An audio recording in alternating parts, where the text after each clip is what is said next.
कोलकाता के RG Kar medical hospital में 31 साल की रेजिडेंट डॉक्टर के रेप और मर्डर केस ने पूरे देश को हिलाकर रख दिया है। 14 अगस्त की रात को रिक्लेम द नाइट के प्रोटेस्ट देखने को मिले। हजारों औरतें और लोग सड़कों पर उतरे, छोटे बड़े शहरों में जस्टिस की डिमांड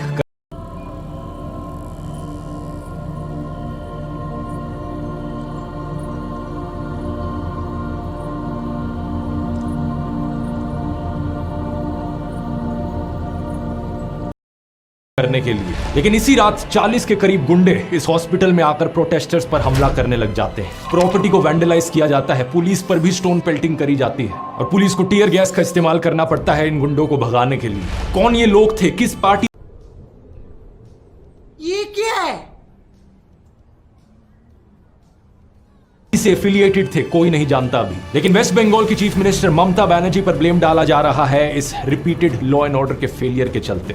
सबसे बड़ा सवाल यहां पर उठ रहा है, देश भर में औरतें आखिर सुरक्षित क्यों नहीं है। इस आउटरीच के बीच एक और ऐसी रेप और मर्डर की खबर आती है उत्तराखंड से, जहां पर एक नर्स अपने घर लौट रही थी हॉस्पिटल से, उसकी हत्या कर दी गई। मुझे दुख इस बात का है कि आउटरीच सिर्फ हफ्ते 2 हफ्ते चलती है और फिर खत्म हो जाती है। औरतों के खिलाफ इस वायलेंस के पीछे की रूट कॉज को कोई एड्रेस ही नहीं करता। इस प्रॉब्लम को अगर हमें सॉल्व करना है तो 3 कारण है जिनकी बात हमें करते रहनी पड़ेगी। पहला, समाज का पेट्रियार्कल माइंडसेट। इंटरनेट पर चीप कंटेंट जो औरतों को ऑब्जेक्टिफाई करता है, रेप को ट्रिवियलाइज करता है, सेक्सुअल हैरेसमेंट को कैजुअली लेता है। एनिमल और कबीर सिंह जैसी फिल्में, मां बहन की गालियों को नॉर्मलाइज किया जाना, ये सारी ऐसी चीजें हैं जिससे माइंडसेट प्रोपोगेट होता है और औरतों के खिलाफ वायलेंस इनकरेज होता है। दूसरा, विक्टिम ब्लेमिंग। समाज में रेप के लिए हमेशा औरतों को ही जिम्मेदार ठहराया जाता है। लोग अजीबोगरीब बहाने मारते हैं कि औरत का रेप तो इसलिए हुआ क्योंकि वो बाहर गई थी, छोटी स्कर्ट्स पहने थी, औरतों को बाहर नहीं निकलना चाहिए, स्ट्रेंजर्स के साथ बात नहीं करनी चाहिए, सारा ब्लेम औरत पर ही डाल दो। इससे रेपिस्ट को लगता है कि उनकी तो कोई गलती ही नहीं थी। तीसरा, रेपिस्ट को पॉलिटिकल सपोर्ट मिलना। लोग बात तो करते हैं ऐसे इंसिडेंट्स के बाद कि रेपिस्ट को फांसी चढ़ा देना चाहिए,